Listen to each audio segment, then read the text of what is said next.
আসসালামু আলাইকুম।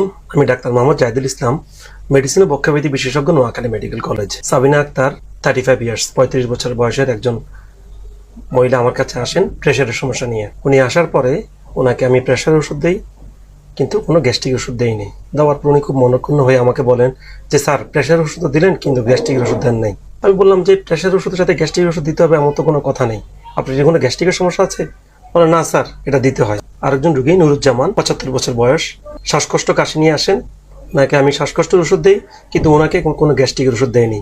উনি বলেন স্যার, আপনার চিকিৎসা আমার ভালো লেগেছে, কিন্তু আপনি আমাকে কেন গ্যাস্ট্রিকের ওষুধ দেন নাই? আপনার চিকিৎসা আমি নিব না। আরেকজন রুগী রুবিনা বেগম, 23 বছর, আসেন, বলেন যে স্যার, আমার খুব বুকে ব্যথা হচ্ছে, আমার মাঝে মধ্যে পেট চেপে গ্যাস বের করতে হয়, আমার শ্বাস ফেলতে কষ্ট হয়, স্যার আমার গ্যাসটা বের করে দেওয়ার ব্যবস্থা করেন। বললাম এই ধরনের তো কোনো চিকিৎসা পৃথিবীতে নেই। 3টা সিনারিও একটা জিনিসের সাথে জড়িত, সেটা হচ্ছে গ্যাস্ট্রিকের ওষুধ। দীর্ঘমেয়াদী গ্যাস্ট্রিকের ওষুধ খেলে আমাদের কি কি সমস্যা হয়? আমরা হরহামেশা সবাই রেনিডিট খাই, কেউ ওমেপ্রাজল খাই, কেউ ইসিমেপ্রাজল খাই, কেউ অ্যান্টাসিড সিরাপ খাই বা বিভিন্ন ধরনের সিরাপ। এই গ্যাস্ট্রিকের ওষুধের দীর্ঘমেয়াদী ক্ষতি কি? যারা দীর্ঘমেয়াদী গ্যাস্ট্রিকের ওষুধ খায় তাদের কয়েকটা ক্ষতি হয়।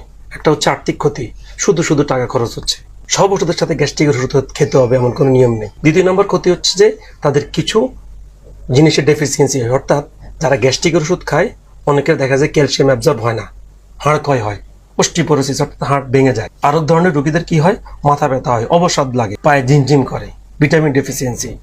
আরেক গ্রুপের হয় মাংসে ব্যথা করে, অর্থাৎ মায়ালজিয়া যেটাকে বলি, মাংসপেশিদের সমস্যা, সেটা হচ্ছে ম্যাগনেসিয়াম ডেফিসিয়েন্সি।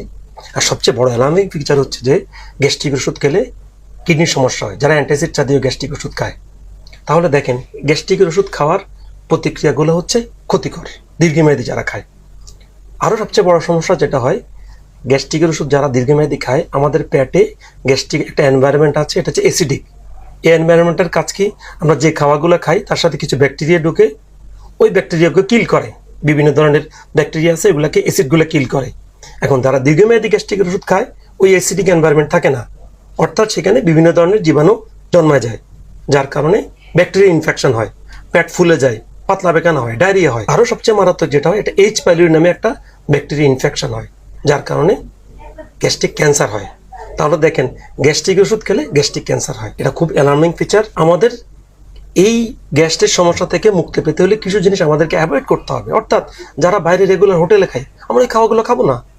তাহলে বাইরের হোটেলে খাওয়াতে তেল থাকে, তেলগুলো কি হয়? গ্যাস তৈরি করে। অনেকে আবার কোমরে ব্যথা, হাড়ের ব্যথার ওষুধ খায়, যার কারণে কি হয়? তাদেরকে ওই ব্যথার ওষুধের কারণে গ্যাস্ট্রিক আলসার হয়। তাহলে ওই খাওয়ার ব্যথার ওষুধগুলো থেকে আমাদেরকে অ্যাভয়েড করতে হবে। গ্যাস্ট্রিকের ওষুধ যেখানে খেতেই হয় সেখানে খেতে হবে, কিন্তু একটা প্রেসক্রিপশনে হরহামেশা লিখে খেতে হবে, ডাক্তার না দিলেও খেতে হবে, ডাক্তার দিলেও খেতে হবে, এটা করা যাবে না। আমরা আমাদের জীবনটাকে সুস্থ করতে হলে, সুস্থ যারা জীবন রাখতে হলে আমাদেরকে মনে রাখতে হবে দীর্ঘমেয়াদী গ্যাস্ট্রিকের ওষুধ খাওয়া যাবে না। ইনশাল্লাহ আমরা এই বিষয়ে সবাই সতর্ক থাকবো। পরবর্তীতে আরেকটা ভিডিও নিয়ে ইনশাল্লাহ আমি হাজির হব। আমার ভিডিওটাকে সবাই শেয়ার করেন, অন্যজনকে জানান। আজকে এ পর্যন্তই, নেক্সট আরেকটা ভিডিও নিয়ে দেখা হবে। আসসালামু আলাইকুম।